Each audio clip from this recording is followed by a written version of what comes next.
Los deportistas de élite no nacen, se hacen y no solo necesitan trabajar su cuerpo para conseguir sus metas. Cada vez más, entrenar y preparar la mente es fundamental para el deporte de competición. Hoy hablamos precisamente de eso con Esperanza Martínez, psicóloga deportiva. Esperanza, bienvenida a COPE Sevilla. Hola, ¿qué tal? Los profesionales del deporte se muestran cada vez más interesados en incorporar a su programa de entrenamiento técnicas psicológicas. En concreto, ¿a qué les puede ayudar a este tipo de técnicas, a este tipo de deportistas? Desde los deportistas de base hasta los deportistas de alto rendimiento, entrenadores, padres, al final hay que trabajar con todo el contexto y desde que son pequeños, que al final van a trabajar las mismas habilidades que un deportista de alto rendimiento, solo que los objetivos van a ser un poco diferentes, hasta los padres, los entrenadores, todo el círculo que rodea al deportista. Esperanza, en los momentos más críticos, digamos, en los de competición, centrándonos en el deporte de élite, ¿una mala preparación mental puede llegar incluso a dar al traste con un año entero de preparación física? Efectivamente, muchos deportes como por ejemplo el atletismo,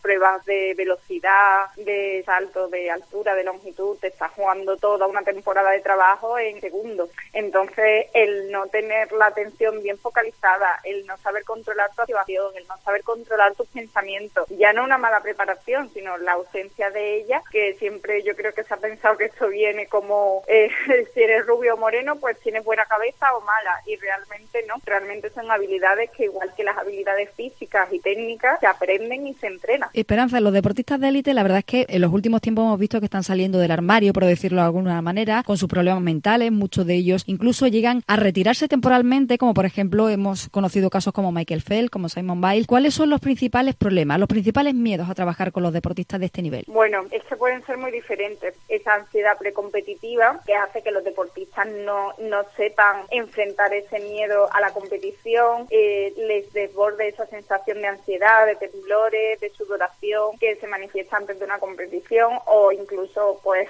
otras veces se produce ese síndrome de estar quemado, ese síndrome de burnout, en el que la presión y una mala gestión de objetivos acaba terminando con el deportista, ya sea por su parte, por unas autoexigencias demasiado perfeccionistas que te alejan también de la ejecución y se centran demasiado en el resultado y no en el proceso, o ya sean por parte de entrenadores, familia o incluso hay veces los medios, es decir, los deportistas hay veces que terminan la competición y el periodista ya le está preguntando justo al terminar si está contento con el resultado, no si está contento con lo que ha hecho, o cómo se siente, o ni siquiera tiene la consideración de darle unos minutos para que respire, ¿no? Entonces, bueno, hay muchos factores que ahí afectan realmente a la salud mental del deportista. ¿Y cuál es la recomendación de una profesional para que afronten este tipo de momentos? ¿Qué tipo de terapia se pueden trabajar? ¿Qué técnicas? Pues yo lo que recomiendo es que recurran a un profesional de la psicología y del deporte. Importante que sea psicólogo o psicóloga, que no sea mero coach, porque al final necesitas tener una formación ahí para que te dé el lugar a identificar problemas más profundos que pueda haber y no solo el entrenamiento en esas habilidades. Y luego ya dentro de trabajar con un profesional, el trabajar por tu cuenta y dedicarle tiempo a ese entrenamiento invisible, a esos ejercicios de gestionar tus pensamientos, de meditación, de trabajar la concentración.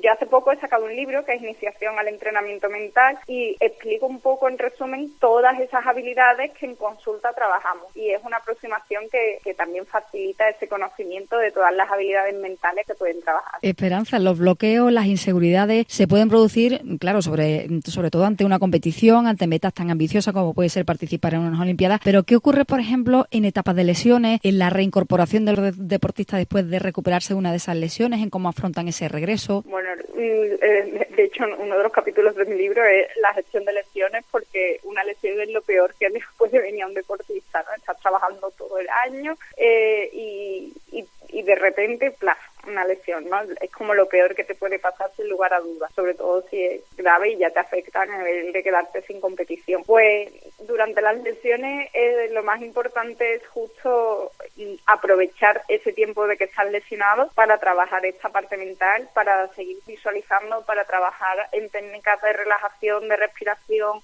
de objetivos, y seguramente incluso puedas trabajar habilidades físicas y técnicas o de acción-reacción, de concentración, que aunque estés lesionado las puedes trabajar. Entonces hay que hacer un replanteamiento de objetivos en ese momento, es decir, vale, pues ahora que estoy lesionado, por muy triste que esté y por y por todo, aunque tenga que pasar todo ese duelo de la lesión, que es muy parecido al duelo que se produce cuando tenemos una pérdida emocional, tenemos que parar y decir, vale, hay que ponerse a trabajar a nivel psicológico, porque si no todo esto va a caer en un saco roto.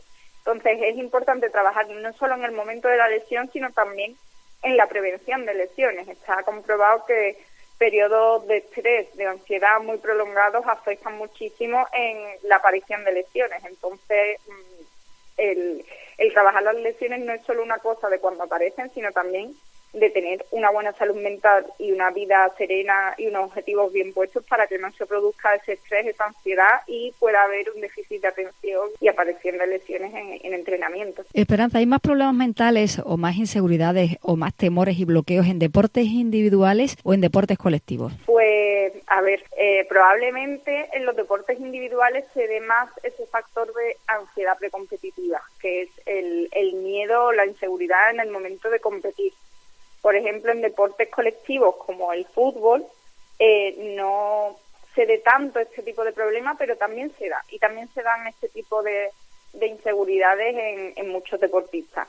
La verdad es que, por lo menos en lo que es el trabajo que yo realizo con los distintos deportistas, lo veo más o menos en todo. Todos tenemos inseguridades, todos tenemos creencias que hemos adquirido con el tiempo sobre nuestra forma de ser, sobre nuestra forma de pensar, que luego nos afectan en nuestro día a día en intentar llevar a cabo nuestros objetivos. Pero bueno, desde la comunicación con el equipo hasta las inseguridades, la autoestima, la autoconfianza, son cosas que sea individual o sea colectivo tienes que trabajar, porque por mucho que sea un deporte individual, competirás solo, pero no entrenas solo. Entonces, al final son habilidades que desde las relaciones interpersonales hasta la autoestima, hasta el control de pensamientos, hay que trabajarlo cada uno y grupalmente e individualmente para llegar a un rendimiento óptimo. Y ya para ir terminando, Esperanza es psicóloga de guardia, sin duda de deportista. ¿Tiene su teléfono abierto en todo momento? ¿Alguna anécdota, algún momento divertido que haya vivido con algún deportista igual antes de una competición que necesitaba ese puntito de confianza de su psicóloga de guardia? Bueno,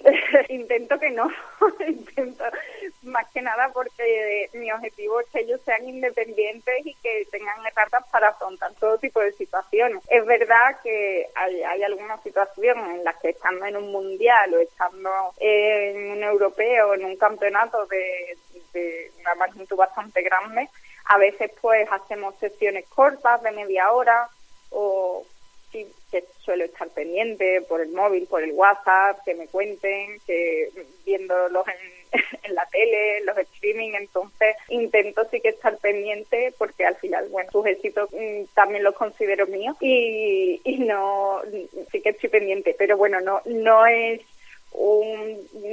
ya creo que si algo hacemos bien está demostrado ahí, en el que no necesitan llamarme con urgencia ante una crisis porque ya la saben gestionar. Pues Esperanza, un cachito de las medallas, un cachito de los triunfos, sin duda es mérito de tu aportación. Esperanza Martínez, psicóloga deportiva, muchísimas gracias y hasta otro día. Un placer, muchas gracias. Un beso. Hasta luego.